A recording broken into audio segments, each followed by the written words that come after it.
Hi hello నమస్తే welcome to our channel. నేను మీ చార్మి.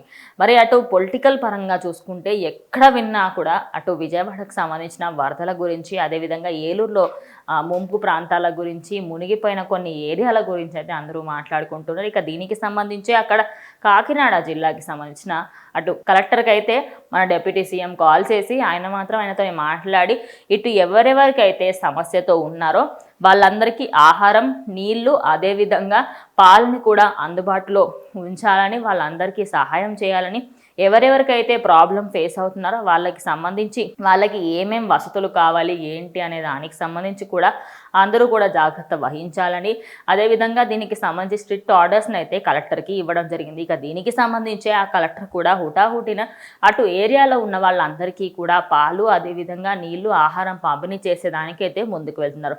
నిజానికి ఆహారం, నీళ్లు అనేటివి వృద్ధుల నుంచి పెద్దవాళ్ళ వరకు కావాల్సినవి, కానీ అటు పాలు మాత్రం చిన్నపిల్లలు ఎవరెవరైతే ఉన్నారో పాలకి సంబంధించి ఎంతో ఇబ్బందులు ఎదురవుతున్న విషయం మనం అటు వీడియోలలో చూస్తూనే ఉన్నాం. ఇక దానికి సంబంధించి పవన్ కళ్యాణ్ అయితే ముందుకు వచ్చి అటు పాలకి సంబంధించి కూడా మీరు కొంచెం ముందుకి తీసుకువెళ్ళి పాలని కూడా అందజేస్తే బాగుంటుందని ఆయన అయితే కోరుకుంటున్నారు. ఇక దీనికి సంబంధించి అటు కలెక్టర్కి ఫోన్ చేసి ఆయన వీటన్నిటి గురించి మాట్లాడడంతో ప్రజెంట్ ఆయన మాట్లాడిన మాటలు సోషల్ మీడియాలో, అదేవిధంగా పొలిటికల్ రంగాల్లో చర్చనీయాంశంగా మారాయి. రీసెంట్గానే ఆయన ఏలూరు సైడ్ వెళ్ళినప్పుడు అక్కడ ప్రజల్ని చూసి, అదేవిధంగా బోట్లో ప్రయాణించినప్పుడు ఆయన దగ్గరికి వచ్చిన వ్యక్తులు కానివ్వండి, ఆయన నడుస్తున్నప్పుడు వచ్చి కొంతమంది వాళ్ళ బాధ షేర్ చేసుకున్నప్పుడు ఆయనకి వాళ్ళందరికీ సహాయం చేయాలి అని అనిపించింది. కాబట్టి ప్రజెంట్ వాళ్ళందరి కోసం అయితే ఆయనైతే ముందుకొచ్చారు.